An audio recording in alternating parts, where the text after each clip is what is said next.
Let's talk about Simon Cowell, shall we? He's on the front of the Mirror this morning, talking for the first time about how therapy has, I quote, saved him at the age of 63. Yeah.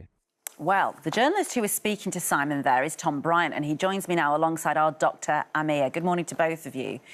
Well, that's quite a scoop, isn't it, to have Simon Cowell, because he talks a lot, but he doesn't talk about himself that often. No, not at all. And thank you very much. It's lovely to be here. Yeah. I've known Simon for about 20 years, really. And I tell you what, I saw him socially about sort of 3 months ago. And he was almost like a new man. He had no weight on his shoulders. He was almost quite zen-like. And I said to him, Simon, what's the secret? What's gone on? And he said, I've been having therapy every week for the last few months, and it's completely changed my life. I thought, what a great story. And so basically what happened, I interviewed him. It was actually for a Mirror podcast called Men in Mind. It's with the charity Mind, isn't it? Yeah, it's with the charity Mind. And it's basically, its aim is to get more men to sort of open up about their mental health. And we're kicking it off with Simon Cowell. And did he take much persuasion? Because obviously he was talking to you almost as a friend at a party or whatever it was, but this is very different, obviously. Do you know what? He is so passionate about therapy now. He thinks it's sort of transformed his life, and he sort of thinks, well, why didn't I do this when I was younger? He's almost like evangelical about it. So he literally jumped at the chance to talk to me. And tell me what the difference was then, because of course it took you by surprise, because I don't know how long it had been since you'd seen him last, but how was he previously in all the times you've interviewed him in your 20-year showbiz career as a journalist to this time? No, I mean, to say he's a workaholic is an understatement. I mean, he's totally obsessed with his shows. He's obsessed with chasing ratings. He's always up until sort of 4 in the morning, fiddling with the shows, changing the shows. He lives this almost like vampire lifestyle, and he doesn't even see daylight. He's up at 2, 3 o'clock in the afternoon. And he sleeps in, does he? He sleeps in. Right, I'm not sure what Lauren thought about that when they had a small child, but yeah, he sleeps in, and it's quite funny really, because this interview which I did, it was in the morning. Was it at his house? It was at his house, yeah. And I've never ever seen Simon Cowell in daylight before.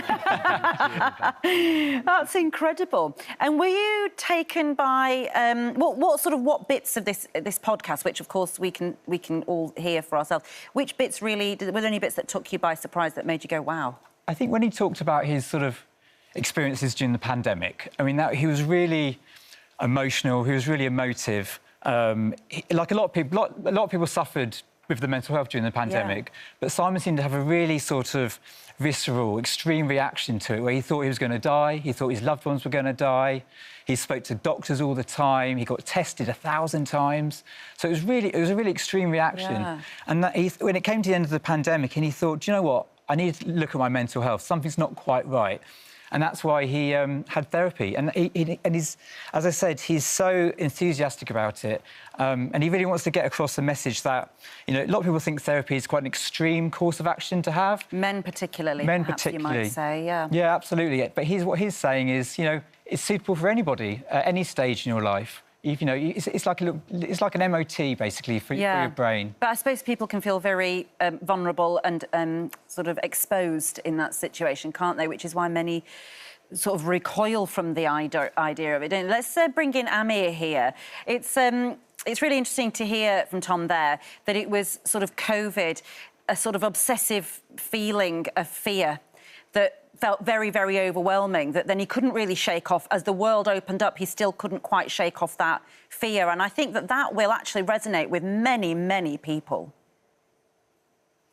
Yeah, absolutely. COVID was a difficult time for so many of us, particularly during those early stages of the pandemic, when we didn't know as much about the virus as we do now, and the news cycle was constantly changing. Add to that, being the parent of a young child, having a hectic work life, and for Simon Cowell, being in the public eye, all of that, particularly if you're prone to mental health disorders already, is enough to push you over the edge into that anxiety, panic mode. Lots of people will be able to relate to that. And you've got some tips, haven't you, for those who struggle with anxiety? It's quite a simple technique. It is, yes. So we know that the wait for talking therapy on the NHS is really long and getting it privately is expensive. So what I say to my patients while they're waiting for talking therapy is use something called the 3-3-3 technique if you suffer from anxiety. So it focuses your brain away from what's making you anxious. Say out loud 3 things you can see in the room around you, 3 things you can hear, and 3 things you can touch. And repeat that, either the same things or different things, until those anxious thoughts ebb away. And try and avoid things that make you anxious as well. Things that make it worse, alcohol, caffeine. Things that can make it better are things like a balanced diet, exercise, sleep, and breathing exercise. Try and bring them into your daily routine to ease anxiety. And Tom, you know, he also talks, Simon, about his work-life balance. And I suppose many people say it's all right if you've got millions in the bank now and you've achieved everything you want to achieve. But I wonder whether he reflects with you on whether he could have done any of this back in the day when he, you know, we all know him because he's super successful. His shows were huge and still are.